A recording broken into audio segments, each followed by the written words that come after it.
Hello and welcome to another video. Today we'll be taking a look at the Great Purge from 1936 to 1938. We'll take a look at the historical context, some objectives and goals, the key events and phases, some methods and tactics, the impact on the Communist Party and the state apparatus, social and economic impact, psychological and cultural effects, historiographical perspectives, controversies and criticism, cultural and literary reflections, as well as some books and quotes. Let's start off with the historical context. By the mid-1930s, Joseph Stalin had solidified his control over the Soviet Union, but he remained paranoid about potential rivals and threats within the Communist Party and military. The Great Purge followed earlier purges and repressions in the late 1920s and early 1930s, including the collectivization campaigns and the suppression of gulags.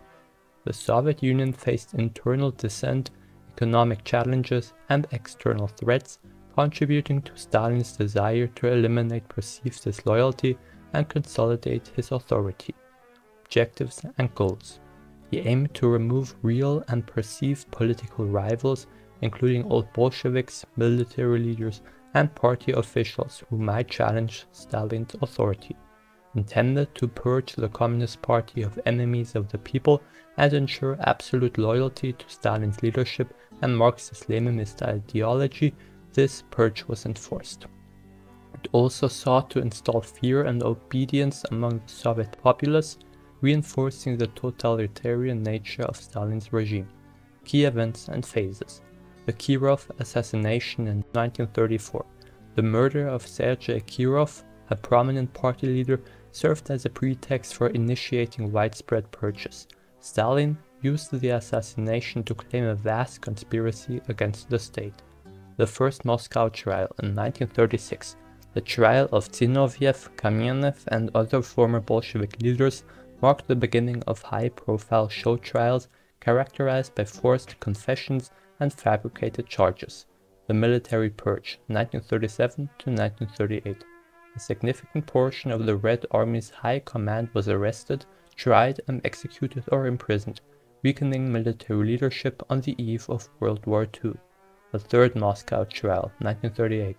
The trial of Bukharin, Rykov, and others culminated in the execution of several key figures from the Bolshevik Revolution, further eliminating potential opposition.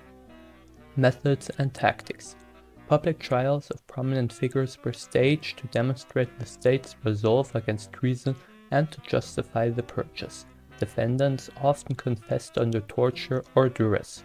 The NKVD, People's Commissariat for Internal Affairs, under leaders like Genrikh Yagoda, Nikolai Yechov, and leader Lavrenti Beria, conducted arrests, interrogations, and executions. Hundreds of thousands were arrested, and many were executed or sent to Gulag labor camps, including intellectuals, bureaucrats, and ordinary citizens. The regional NKVD units were given quotas for arrests and executions, leading to arbitrary and often groundless accusations to meet targets. The impact on the Communist Party and the state apparatus.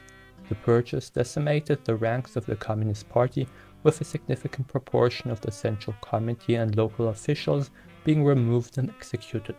The execution or imprisonment of many experienced military leaders left the Red Army vulnerable and contributed to early setbacks in World War II. It also created a climate of paranoia and suspicion within the party and state institutions, hindering effective governance and decision-making.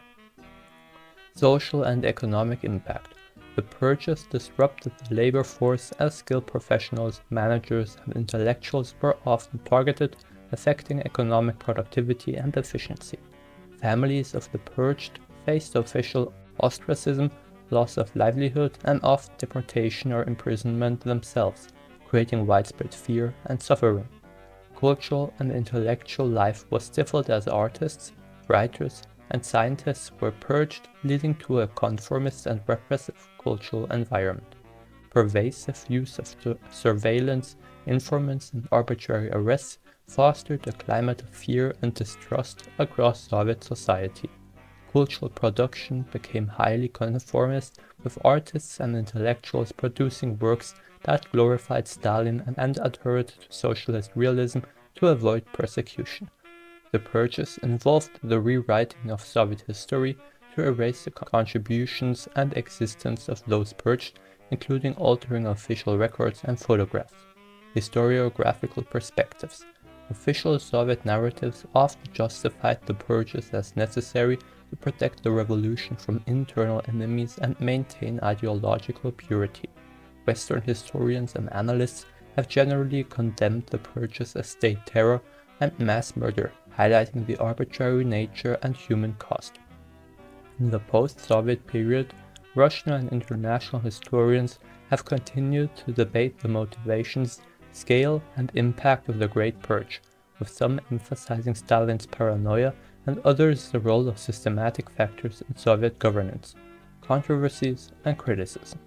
The widespread use of torture to extract confessions and the coercive atmosphere of the trials have been heavily criticized for their violation of human rights. Estimates of the number of victims vary, but it is generally agreed that hundreds of thousands were executed and millions more suffered repression.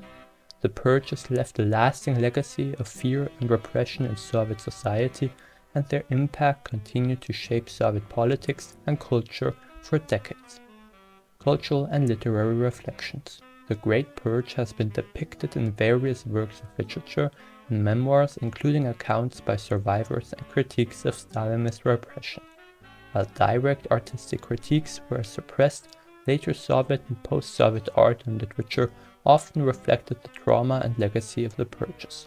The purges reinforced the themes of surveillance, loyalty, and betrayal in Soviet culture, shaping the content and style of artistic and literary production. Now, for some books and quotes. The Great Terror, a reassessment by Robert Conquest, a seminal work that provides a comprehensive analysis of the Great Purge and its impact on Soviet society.